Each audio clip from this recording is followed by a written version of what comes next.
It was very good to have all of the academy lads in from the start. Obviously, a lot of them were away with the Irish under-20s and some of them with the 7s. So we've had a very young squad out, which was great to work with, and that's the bulk of the squad training outside at this stage.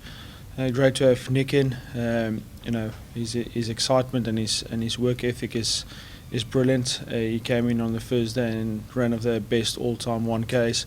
He just really wants to settle in and fight for that number 9 jersey. So great to have a bit of continuity with the group, but we've added a lot to what we want to do, and it's another season, and as time goes, you want to evolve your game in all areas, and that's what we look to do. As all coaches do around the world, you look at what you did, look at where you think the game is going, and you try and adapt your game accordingly.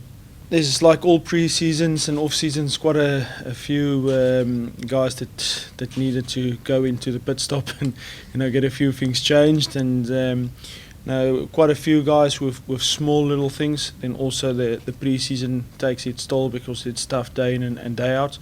But as we currently go, we expect most of the guys to be in contention for selection for the Dragons game.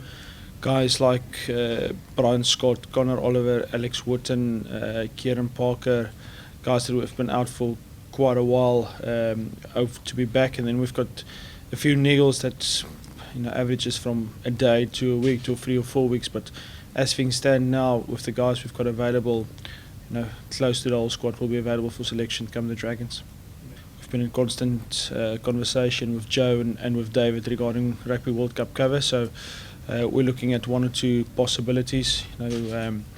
A few guys got added to the World Cup squad, which is great for Munster. We had 15 guys in the World Cup squad, so as close as it gets to the final team selection, we'll make our decisions based on that.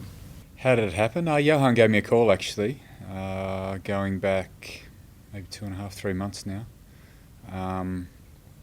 and we'd met up before on the international circuit, playing against one another, and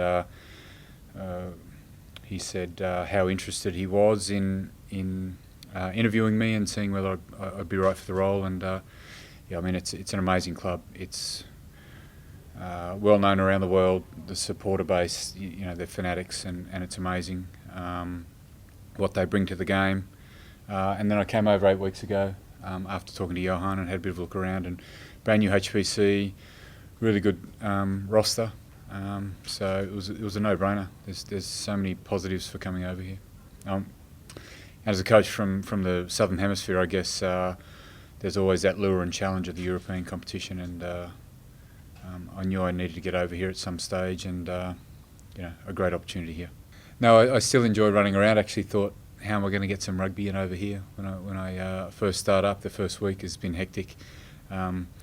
As you'd expect, we're trying to get all the attack stuff in now. The focus has been on individual skills and defence. And we had a real push last week for all the attack to try and get into the program. So I've had no time whatsoever to even think about anything else. But, we've got a lighter week at the end of this week and a couple of days off next week. So that allows the boys to refresh and I'll probably get my head around the scenario over here and find out what sports I can play, because I'm naturally competitive and certainly enjoy running around still. Yeah, well, if you look at attack from last year, it's a pretty good record, honestly. I think we averaged 7 tries per game at Cork, and maybe 26 points a game was our average over the 2 competitions. So it's a pretty good record. But there's a little bit of detail, and I think, listening to George's presentation in there just before, we probably didn't create enough line breaks. We didn't beat enough players one-on-one. So we're looking at a bit of that detail at the moment. Maintaining what we've had over the last couple of years and what we've been working towards. I think last year was probably a step up in terms of their attack. So trying to maintain some of that stuff and then put a bit of detail around some other areas of their attack. So hopefully, maintain what they had last year, but improve the other areas.